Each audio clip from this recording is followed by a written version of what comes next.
Assalamualaikum warahmatullahi wabarakatuh. Perkenalkan, nama saya Novia Puspitasari, NIM 120071009, kelas 2D, Prodi Perbankan Syariah.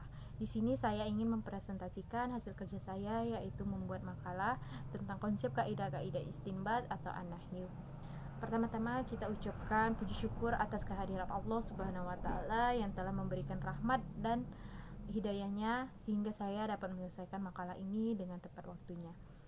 Saya juga mengucapkan terima kasih kepada Ibu Nurul Rahmawati MHI selaku dosen Usul Fikih 2 yang telah memberikan tugas ini sehingga menambah wawasan dengan bidang yang saya tekuni. Kita langsung saja masuk ke tahap pembahasan. Definisi an-nahyu. Pengertian an-nahyu menurut bahasa berarti melarang atau mencegah. Di dalam Al-Quran banyak ditemukan ayat-ayat yang menggunakan term al-nahyu ini, tetapi dengan bentuk yang berbeda-beda. Ada yang secara jelas menggunakan al-nahyu, tetapi ada juga dalam bentuk lain. Namun di dalamnya ada indikasi an-nahyu. Yang pertama menggunakan al-nahyu, misalnya firman Allah dalam Quran surat ke-8 ayat 151 yang artinya, dan janganlah kamu membunuh jiwa yang diharamkan oleh Allah kecuali dengan sesuatu sebab yang benar. Menurut ulama ushul, definisi nahyu adalah kebalikan dari amr, yakni lafaz yang menunjukkan tuntutan untuk meninggalkan sesuatu dari atasan kepada bawahan. Nahyu merupakan masdar yang berarti melarang atau mencegah. Secara bahasa ialah larangan sebagaimana di definisi yang diungkapkan di lisan al-Arab. Larangan dari segala sesuatu. Makna larangan sendiri dapat diartikan yaitu satu perintah yang tidak diperbolehkan dilakukan. Bagi nahyu ada dua keadaan. Pertama, keadaan umum yaitu suatu keadaan yang tidak terdapat karina yang menyebabkan hal ini dilarang, dan kedua, keadaan dengan adanya karina yang menyatakan bahwa sesuatu itu dilarang. Kita lanjut ke macam-macam an-nahyu. Menurut Mustafa Said Alkin bahwa ada 4 macam bentuk karakteristik yang dapat digolongkan kepada al-nahyu di dalam nas. Adapun 4 macam bentuk sigat al-nahyu ini adalah fi'il mudari yang dihubungkan dengan al-nahyah, yaitu yang menunjukkan larangan atau menyatakan tidak boleh melakukan perbuatan sebagaimana firman Allah dalam surah Al-An'am ayat 152. Yang kedua, kata yang berbentuk perintah untuk meninggalkan suatu perbuatan sebagaimana firman Allah dalam Quran surah Al-Hajj ayat 30. Yang ketiga, menggunakan kata an-nahyu itu sendiri dalam kalimat sebagaimana dalam firman Allah Quran surah Al-Nahl ayat 29. Keempat, jumlah kabariyah yaitu kalimat berita yang digunakan untuk menunjukkan larangan dengan cara pengharaman sesuatu atau menyatakan tidak halnya sesuatu. Secara garis besar, nahyu dapat dikelompokkan menjadi 4 kelompok, yaitu pertama, nahyu itu berada secara mutlak.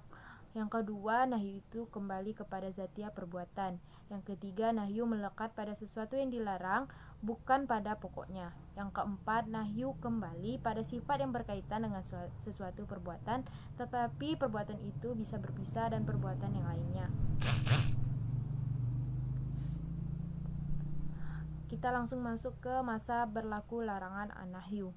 Yang pertama, menurut Abdul Wahab Kalab, ada beberapa waktu dalam masa berlaku larangan an-nahyu, yaitu pertama, tuntutan lafaz nahyu untuk selamanya. Yang kedua, tuntutan lafaz an-nahyu untuk kesegaraan berbuat. Yang ketiga, nahyu atas beberapa pilihan atau alternatif larangan. Hubungan an-nahyu dengan pelanggaran perbuatan yang dilarang. Setiap larangan atau an-nahyu menghendaki ditinggalkannya perbuatan yang dilarang itu.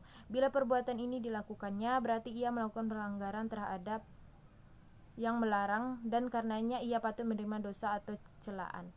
Namun bagaimana kedudukan hukum wadi dan perbuatan tentang yang dilakukan itu? Umpamanya seseorang yang dilarang melakukan sesuatu dalam waktu tertentu seperti puasa di hari raya atau Idul Fitri. Kalau dia melakukan puasa tersebut, apakah puasanya sah atau tidak? Contoh lain, larangan melakukan jual beli saat khotib telah naik mimbar. Jual beli yang dilakukan pada waktu itu sah atau tidak? Apakah suatu larangan meliputi tuntutan terhadap tidak sah atau fasihnya perbuatan yang dilarang atau tidak?